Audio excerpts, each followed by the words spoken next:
नमस्कार, बहुत स्वागत है आपका। न्यूज 18 उत्तर प्रदेश उत्तराखंड देख रहे हैं। उत्तराखंड के बुलेटिन को लेकर हाजिर हूं मैं विकास ब्रजेश सक्सेना। रुड़की के सिविल लाइन इलाके के नगर निगम पुल के पास गंग नहर में आईआईटी रुड़की का एक छात्र डूब गया, जिसका वीडियो सामने आया। छात्र एमबीए द्वितीय वर्ष का है और वाराणसी का रहने वाला है, जो दोस्तों के साथ गंग नहर के किनारे घूमने आया था।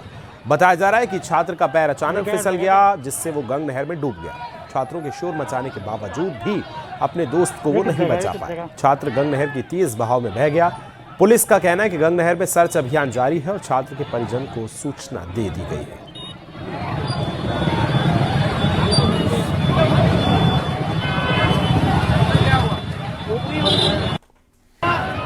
उधर चले बोले पे।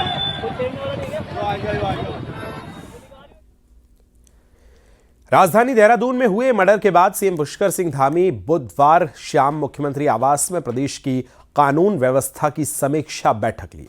उन्होंने डीजीपी को निर्देश दिए कि सभी अपराधों पर तत्काल मुकदमे दर्ज किए जाएं, साथ ही कड़ा एक्शन लिया जाए। सीएम ने स्पष्ट कहा कि कानून व्यवस्था से किसी प्रकार का समझौता स्वीकार नहीं होगा। सीएम ने कहा कि हर स्तर पर जवाबदेही तय की जानी चाहिए।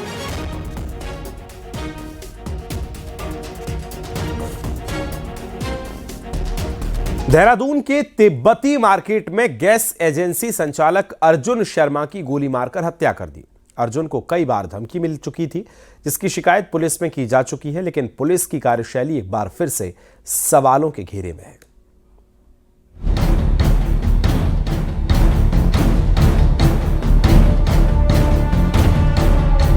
देहरादून की तिब्बती मार्केट में उस वक्त हड़कंप मच गया जब स्कूटी सवार दो बदमाशों ने दिन दहाड़े अर्जुन शर्मा पर ताबड़तोड़ फायरिंग कर दी।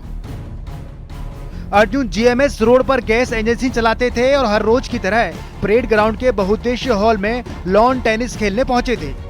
खेल खत्म करने के बाद जैसे ही वो फ्रूट की ठेली से फल लेकर अपनी गाड़ी की तरफ बढ़े, तभी दो बदमाश पीछे से आए और गोलियां चला दी, जिससे अर्जुन की मौके पर ही मौत हो गई। बदमाश वारदात के बाद स्कूटी से फरार हो गए। इस सनसनीखेज हत्या के पीछे परिजन सीधे प्रॉपर्टी विवाद और पैसों के लेन देन को वजह बता रहे हैं। परिजनों का दावा है कि अर्जुन शर्मा को लगातार धमकियां मिल रही थी, जिसकी शिकायत कई बार पुलिस से की गई, लेकिन पुलिस ने कोई कार्रवाई नहीं की। रिपोर्ट भी हो रखी है बसंत विहार थाने में भी, क्योंकि उससे पैसे लेने थे इनको विनोद उनियाल से। अच्छा, तो जो पैसे देने की बात आती है तो वो कुछ ना कुछ तो करेगा। कितना पैसा था? लगभग 40 से 42 करोड़ के बीच। वो तो देना नहीं चाहता था इनका पैसा, विनोद उनियाल।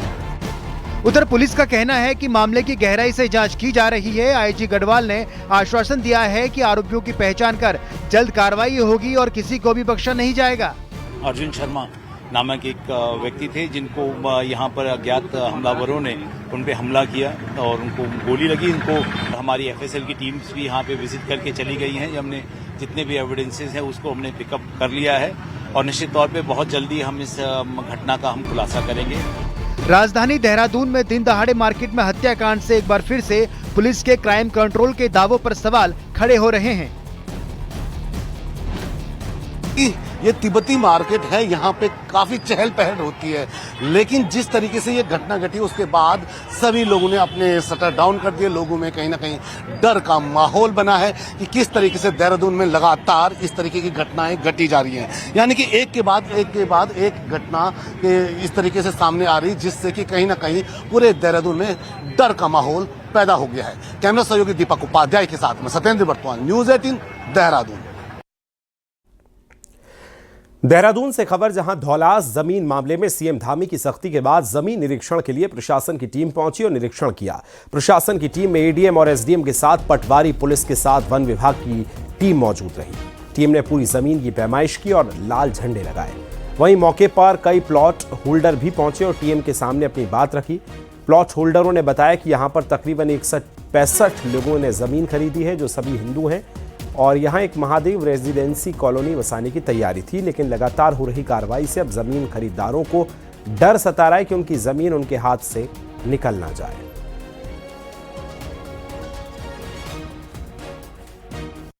ये जमीन ट्रस्ट को आवंटित हुई थी, तो उसी के संबंध में ये जांच पड़ताल है कि जो ट्रस्ट को जिन शर्तों और जिन उद्देश्यों के लिए जमीन दी गई थी, क्या उनकी जो है उनका पालन किया गया और ग्राउंड पे उसका स्टेटस क्या है। तो उसी आधार पे हमारी पूरी तहसील की टीम है, तहसीलदार, एसडीएम साहब, हमारे सभी लोग हैं, पुलिस है, कि इसकी पैमाइश कर रही है कि वास्तव में जो जमीन थी ग्राउंड पे कितनी है और उसकी क्या स्थिति है। उसके बाद जो इसमें तथ्य सामने आएंगे जमींदारी एक्ट के तहत उनके खिलाफ जो है कार्रवाई की जाएगी। तो मेरा भी यहाँ पे एक छोटा प्लॉट है, तो फिर मैं यहाँ पे आया तो मेरे को पता लगा कि ये कोई टाइटल के स्टेज पे आके कोई प्रॉब्लम आ रही है। लेकिन मैंने जब ये हमारा भी छोटा सा प्लॉट है और हम ये चाह रहे हैं कि हमारी भी सरकार हमारी भी सुनवाई करे। थोड़ा सा यह कि जितने भी यहाँ हिंदू लोगों ने प्लॉट ले रखे हैं तो ये देख के अपना देखभाल करके पेपरों की जांच करके उसी हिसाब से सरकार भी डिसीजन ले। पूरे 165 लोग हैं जिन्होंने प्लॉट ले रखे हैं। हम ये चाह रहे हैं कि हमारी भी थोड़ी सी सुनवाई होनी चाहिए। वहीं धौला जमीन मामले पर सीएम धामी ने एक बार फिर कहा कि धौला जमीन मामला कांग्रेस की मंशा साफ उस पे हो चुकी है, क्योंकि कांग्रेस सरकार में जमीन दी गई थी, यूनिवर्सिटी बनाने की मंशा थी और ये उत्तराखंड के डेमोग्राफिक चेंज का षड्यंत्र है। साथ ही मुख्यमंत्री ने कहा प्रशासन को मामले में जांच के आदेश दिए गए और सभी पहलुओं की जांच के बाद जमीन को कब्जे में लेने को कहा गया है। ये मनसा उस समय जमीन देने की और जिस सरकार में कांग्रेस पार्टी की सरकार में उस समय ये जमीन दी गई है, इसके पीछे बहुत बड़ा जो डेमोग्राफी की बात हम बार बार करते हैं, मुस्लिम यूनिवर्सिटी की जो बात बार बार आती है वो इसीलिए आती है कि जो है इनकी मंशा कुछ और थी। अब वो सारा मामला सामने आ गया है। हमने कहा है कि इसकी बिल्कुल जांच करिए, कानूनी कार्रवाई करिए। सारे प्रशासन को निर्देश दे दिए गए हैं कि ये जमीन यदि कहीं पर भी थोड़ी सी भी कानून सम्मत नहीं किया गया तो उसको राज्य सरकार में उसको जो है निहित कर दिया जाए। पूर्व सीएम हरीश रावत ने मुस्लिम यूनिवर्सिटी के मामले पर बीजेपी को चुनौती दी है। रावत का कहना है कि अगर बीजेपी ये साबित कर दे कि कांग्रेस के कार्यकाल में मुस्लिम यूनिवर्सिटी को लेकर कोई पहल हुई है तो वो भी राजनीति से अलग हो जाएंगे। साथ ही रावत ने कहा कि बीजेपी अगर सच कह रही है तो कांग्रेस नेता प्रीतम सिंह और उनकी चुनौती को उसे स्वीकार करना चाहिए। पूर्व सीएम ने कहा कि जरूरी मुद्दों से ध्यान हटकाने के लिए बीजेपी मुस्लिम यूनिवर्सिटी के मुद्दे को बार बार उठा रही है। कांग्रेस की तरफ से कोई पहल दिखा दो जिसमें मुस्लिम यूनिवर्सिटी की बात कही हो, हम राजनीति छोड़ देंगे। और मैं भाजपा के लोगों से कहना चाहता हूं, यदि आप में कुछ भी गैरत है, कुछ भी शर्म है, तो इस चुनौती को स्वीकार करिए। उत्तराखंड में भू कानून में हुए हालिया बदलाव के बाद भूमाफियाओं ने जालसाजी का पैटर्न बदल डाला है। अब भूमाफिया उत्तराखंड वेस्ट पुरानी कंपनी बनाकर जमीनों की जालसाजी में जुट गए हैं। इसका खुलासा कुमाऊं के तराई और भावर वाले इलाकों में हुआ, जहां भूमाफिया इसी तरह से जमीनों की बंदरबाट में लगे। कुमाऊं कमिश्नर दीपक रावत ने इसकी जांच के आदेश भी दे दिए हैं। ये महुआ खेड़ागंज में वहाँ पे कहीं ये ज़मीन लोकेटेड है और उस ज़मीन के आधार पे जिसका एड्रेस दिखाते हुए ये पार्टनरशिप फर्म बनी थी, आगे जाके इसको कंपनी में तब्दील कर दिया गया है, जिसमें फर्जी मतलब डॉक्यूमेंट्स, जिसमें पैन कार्ड है और इनकम टैक्स स्टेटमेंट्स हैं, अन्य दस्तावेज़ हैं जो कि फर्जी हैं, और उसके आधार पे 4-5 कंपनीज बनाई गई हैं, ये दिखाते हुए कि ये कंपनियाँ पुरानी हैं और बाद में इन कंपनीज का ज़मीन को ख़रीदने के लिए इसका इस्तेमाल हो रहा है, जो कि भू कानून की दृष्टि से गलत है। देहरादून से खबर, जहां उत्तराखंड वक्फ बोर्ड के कब्रिस्तान से लगी 100 बीघा जमीन पर अतिक्रमण का आरोप है। वक्फ बोर्ड ने आजाद नगर कॉलोनी के 154 लोगों को जमीन खाली करने का नोटिस दिया है। जल्द जमीन को खाली करने के निर्देश दिए गए। साथ ही कहा गया कि यदि जमीन खाली नहीं की जाती तो प्रशासन की मदद से अतिक्रमण हटाया जाएगा।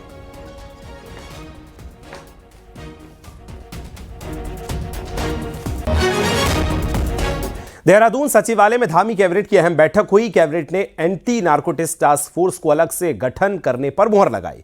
इसके साथ फोर्स ने कैबिनेट के लिए 22 पदों के सृजन को मंजूरी दी और वन विभाग में न्यूनतम वेतनमान से वंचित 579 दैनिक श्रमिकों को अब न्यूनतम वेतनमान 18,000 रुपये देने को कैबिनेट ने मंजूरी दी है। इसके साथ ही प्रधानमंत्री सूक्ष्म खाद्य योजना की तरह मुख्यमंत्री सूक्ष्म खाद्य योजना को भी वित्त वर्ष 2025-26 तक जारी रखने पर कैबिनेट ने मुहर लगाई है।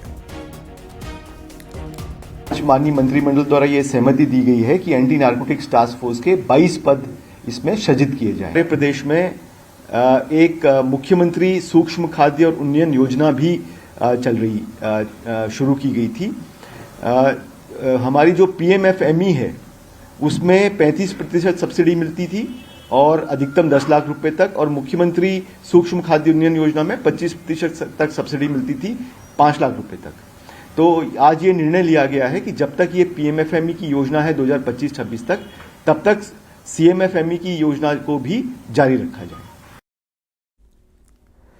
देहरादून में सीएम पुष्कर सिंह धामी ने प्रस्तावित और निर्माणाधीन रेल परियोजनाओं की समीक्षा की, जिसमें एस्केप टनल को समांतर सड़कों के रूप में विकसित करने की कार्ययोजना बनाने के निर्देश दिए। साथ ही कर्णप्रयाग से बागेश्वर तक रेल लाइन विस्तार की संभावनाओं पर कार्य करने को कहा।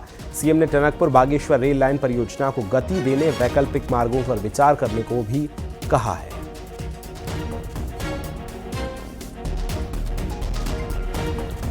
बीजेपी विधायकों की अंदरूनी कलह इन दिनों चर्चाओं में। कृषि मंत्री गणेश जोशी ने पुरोला विधानसभा के पूर्व विधायक मालचंद को अपना प्रतिनिधि नियुक्त किया। इस पर पुरोला से बीजेपी के ही मौजूदा विधायक दुर्गेश्वर लाल गुस्से में। उन्होंने आरोप लगाया कि मंत्री ने पूर्व विधायक को चपरासी बना दिया, इससे अच्छा किसी कार्यकर्ता को प्रतिनिधि बनाया जाता।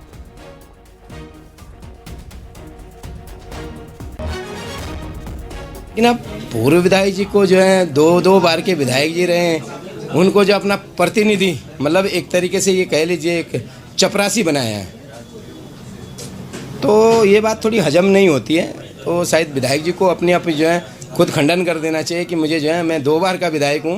विधायक अपने आप में एक अपनी अलग प्रोटोकॉल है, भले वो पूर्व है लेकिन 2 बार के विधायक हैं। नाराजगी है क्योंकि मालचंद जी हमारे पूर्व से विधायक भी रहे हैं, पूर्व और वरिष्ठ नेता हैं, उनकी परिवार से ब्लॉक प्रमुख भी हैं, और क्योंकि ये हमारी एग्रीकल्चर की बेल्ट है और मुझे पूरे प्रदेश में जाना पड़ता है, उस क्षेत्र में इतने दौरे संभव नहीं है, इसलिए उन्होंने मुझसे कहा था, मैंने भी अपनी सुविधा के लिए उनको प्रतिनिधि नियुक्त किया है, तो इसमें तो ऐसा कोई विषय नहीं है।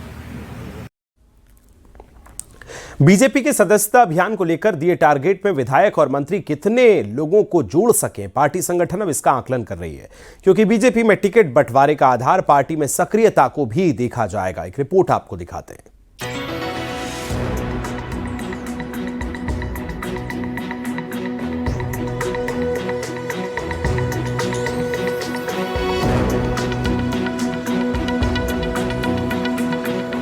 उत्तराखंड में जैसे जैसे चुनावी समय करीब आ रहा है, बीजेपी संगठन विधायकों और मंत्रियों की पिछले 5 साल की परफॉर्मेंस का आकलन करने जा रहा है। पार्टी के सदस्यता अभियान के तहत बीजेपी ने अपने विधायकों, मंत्रियों और जनप्रतिनिधियों को 5-5 हजार लोगों को जोड़ने का टारगेट दिया था, जिसमें कई विधायकों का परफॉर्मेंस शानदार रहा। कई विधायक 10-10 हजार लोगों को जोड़ सके तो कई 5 हजार की डेडलाइन के करीब रहे। ऐसे में बीजेपी अपने जनप्रतिनिधियों की सक्रियता और अपने कैंपेन में जुटे लोगों की भीड़ को भी मॉनिटरिंग कर रही है। पार्टी का कहना है कि टिकट का आधार जनप्रतिनिधियों का काम से लेकर सक्रियता तक बनेगा।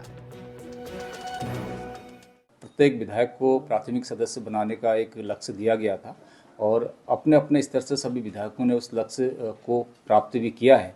और जब उस प्राथमिक सदस्यता हो चुकी है, हमारे सब संगठन पर्व भी संपन्न हो चुका है, तो अब हम जो विधायक हैं, जो आप पूछना चाह रही हैं, जो विधायक हैं उनका परफॉर्मेंस निश्चित रूप से पार्टी जो जिताऊ प्रत्याशी होगा, जिसकी जनता के बीच में पकड़ होगी, जिसका जनता से संवाद होगा, जनसंपर्क होगा, तो ऐसे सभी प्रत्याशी का भी चयन करने जा रही है। वहीं बीजेपी विधायक कहते हैं कि सभी की आकांक्षाओं को पूरा करना संभव नहीं होता, लेकिन हर जनप्रतिनिधियों की कोशिश रहती है कि लोगों के काम किए जाएं, पार्टी के लिए पूरे समर्पित होकर काम करें। जिम्मेदारियां विधायकों को जो मिली है उसके तहत विधायक को भी सोचना चाहिए अपने अपने क्षेत्र में वो अच्छी तरीके से काम करें। और इस बात को मैं स्वीकार करता हूं कि सबकी भावनाओं को पूर्ण नहीं कर सकते हैं और सबकी डिमांड भी पूरी नहीं की जा सकती है, किंतु उसकी शालीनता कैसी हो, जनता के प्रति उसका जवाबदेही जो बनती है। चुनावी साल में कोई भी चूक भारी पड़ सकती है, ऐसे में पार्टी में अंदरूनी गतिविधियां तेज हो गई हैं। पिछले 5 साल का जनप्रतिनिधियों के काम का आकलन किया जा रहा है ताकि टिकट बंटवारे के समय कोई चूक ना हो। न्यूज 18 के लिए देहरादून से भारती सकलानी की रिपोर्ट। गुरुवार को देश भर में बिजली कर्मचारियों की हड़ताल है। राष्ट्रीय विद्युत नीति 2026 के विरोध में कर्मचारियों ने एक दिन की हड़ताल की है। All India power engineers federation ने हड़ताल का आह्वान किया। देश भर में करीब 27 लाख इंजीनियर और कर्मचारी हड़ताल पर हैं। फेडरेशन ने आरोप लगाया कि निजीकरण से आम जनता पर बोझ बढ़ेगा।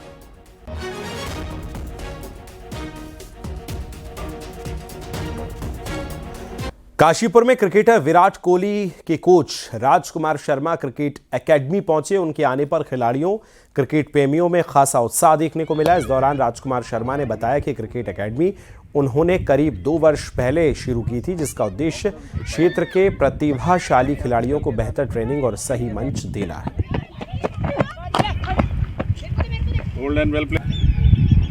20 अक्टूबर 2023 को हम लोगों ने ये एकेडमी स्टार्ट की थी और ये बहुत अच्छे से फ्लरिश कर रही है। और जो यहाँ पे ओनर है mister Vineet Singhal, he is been very cooperative, very supportive, और उसी का नतीजा है कि लगातार डिस्ट्रिक्ट जो इंटर डिस्ट्रिक्ट होता है उसमें भी हम लोग फाइनल्स में पहुंचते हैं। लास्ट टाइम चैंपियंस थे, इस बार हम रनर्स अप हैं। हरिद्वार में शारदीय कांवड़ यात्रा जोरों शोरों से चल रही है। जिला प्रशासन भी लगातार शिव भक्त कांवड़ियों को लेकर व्यवस्थाएं देख रहा है, उन्हें किसी तरह की कमी ना रहे। साथ ही नजीबाबाद रोड पर लगे कैंप में पहुंचकर डीएम और एसएसपी ने कांवड़ियों का स्वागत किया और उन्हें फल बांटे। अधिकारियों ने कांवड़ियों से व्यवस्थाओं के बारे में फीडबैक भी लिया। जो कांवड़ यात्रा चल रही है, शारदीय कांवड़ यात्रा, इसको देखते हुए जो पूरा हाईवे है, नजीबाबाद हाईवे, उसका निरीक्षण किया गया। वहाँ पर क्या क्या व्यवस्थाएं हैं श्रद्धालुओं के लिए, और साथ ही जो एनएच का वहाँ पे काम चल रहा है उसका भी वहाँ पे प्रोजेक्ट डायरेक्टर के साथ निरीक्षण किया गया। जो हमारा जो कांवड़ मेला जुलाई में होगा, जुलाई अगस्त में, और साथ ही जो आगामी कुंभ मेला है उसमें उससे पहले हमारे हाईवे का कंस्ट्रक्शन कंप्लीट हो जाए। और रुड़की में 6 सूत्रीय मांगों को लेकर भारतीय किसान यूनियन रोड के बैनर तले किसानों ने बुधवार को अधीक्षण अभियंता कार्यालय परिसर में धरना प्रदर्शन किया। किसानों ने कहा कि ग्रामीण क्षेत्रों में स्मार्ट मीटर लगाए जाने और बार बार बिजली छापेमारी से किसान परेशान हैं। अगर समस्याओं का समाधान नहीं हुआ तो आंदोलन तेज होगा और वहीं झुकी हुई बिजली लाइनों से हादसे का खतरा भी रहता है। वो तो इन्होंने किसी कंपनी द्वारा बनवाए गए मीटरों की स्पीड इतनी है कि इनका तो बिल वह नहीं हो रहा। किसान मजदूर पर उनका कहाँ तक कर देगा? उनका तो 10-10 हज़ार रुपये महीना बिल आ रहा है और उन पर एक चिप लगी हुई है, यही तो बंद कर दो। स्मार्ट मीटर जो लग रहे हैं उसमें बहुत भारी चेंजिंग है, बिलों में फ़र्क आ रहा है और वो तेज़ चल रहे हैं। बंद होने के बावजूद भी अगर जो आपकी पूरे घर की लाइट बंद है तब भी वो मीटर रीडिंग बना रहा, और ये प्रमाण है मान लो, उसके बावजूद भी कोई सुनने को तैयार नहीं है। औली में नेशनल स्कीइंग चैंपियनशिप की तैयारी तेजी से चल रही है। 13 फरवरी को स्कीइंग चैंपियनशिप का भव्य आयोजन होगा। वहीं स्कीइंग चैंपियनशिप को लेकर दूसरे राज्यों से खिलाड़ियों का पहुंचने का सिलसिला तेज है। रिपोर्ट आपको दिखा रहे हैं।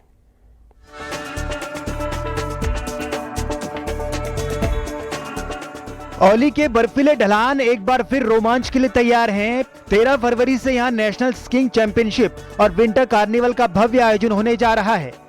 गढ़वाल मंडल विकास निगम, पर्यटन विभाग और विंटर गेम संगठन इसे संयुक्त रूप से आयोजित कर रहे हैं। तैयारियां अपने जोर शोर से चली हुई हैं। लगभग 17 टीमें जिन्हें हमने निमंत्रण भेजा था वो कुछ रास्ते में हैं और कुछ पहुंच चुकी हैं। सारे खिलाड़ी बड़े जोश से भरे हुए हैं क्योंकि बड़े टाइम बाद ये नेशनल खेल होने जा रहे हैं। कार्निवल और नेशनल के लिए हमने पूरी तैयारी कर रखी है। यहाँ पर हमारा एक रेस स्लोप है जो कि फिश अप्रूव्ड है, तो इस स्लोप को हमने सलालम और जाइंट सलालम के लिए पूरी तरह से हमने तैयार कर चुका है। क्योंकि बर्फ कम होने की वजह से इस बार थोड़ा हम शॉर्ट में कर रहे हैं। इस चैंपियनशिप में अपनी प्रतिभा का लोहा मनवाने के लिए जम्मू कश्मीर, लद्दाख, हिमाचल प्रदेश, महाराष्ट्र, ओडिशा और भारतीय सेना समेत कुल 17 टीमों को आमंत्रित किया गया है। खास तौर पर आईटीबीपी की टीम भी इस प्रतियोगिता में पूरे दमखम के साथ उतर रही है। इसके पहले खेलो इंडिया लास्ट ईयर में मैं गोल्ड मेडल जीता स्की माउंटेनियरिंग में और एक सिल्वर मेडल जीता इन स्प्रिंट रेस। औली में फर्स्ट टाइम आया हूँ और जो स्लोप का ओवरऑल ग्रेडियंट है और जो टेक्निकलिटी है वो तो बढ़िया है। स्की माउंटेनियरिंग के लिए तो मैं उसके बारे में बोल सकता हूँ, तो उसके लिए परफेक्ट है क्योंकि उतना स्टीप ग्रेडियंट है। कम बर्फ को देखते हुए विंटर गेम संगठन ने रणनीति बदलाव किए हैं। मुख्य आयोजन को 8 नंबर टावर के ऊपरी हिस्से में शिफ्ट किया जा रहा है। यहाँ के रेस स्लोप को अंतर्राष्ट्रीय संस्था फिश से मान्यता दी गई है। न्यूज 18 के लिए ओली से नितिन सेमवाल की रिपोर्ट। भारतीय संस्कृति और गंगा के प्रति आस्था विदेशों में कितनी है, इसका नजारा ऋषिकेश के परमार्थ निकेतन के गंगा घाट पर नजर आया, जहां गंगा आरती के बाद गंगा के जल से आचमन करते भारतीय युवक को देखकर एक विदेशी पर्यटक भी उसी तरह मां गंगा की पूजा के बाद गंगा जल से आचमन कर आशीर्वाद लेता दिखाई दिया। इसका वीडियो सामने आया। देखा जा सकता है कि घाट पर विदेशी पर्यटक पहले एक भारतीय युवक को मां गंगा की पूजा करता चुपचाप देखता है, फिर उससे सीखता है कि मां गंगा का आशीर्वाद लेता भी वो नजर आता है। परमार्थ निकेतन से ये वीडियो हम आपको दिखा रहे हैं।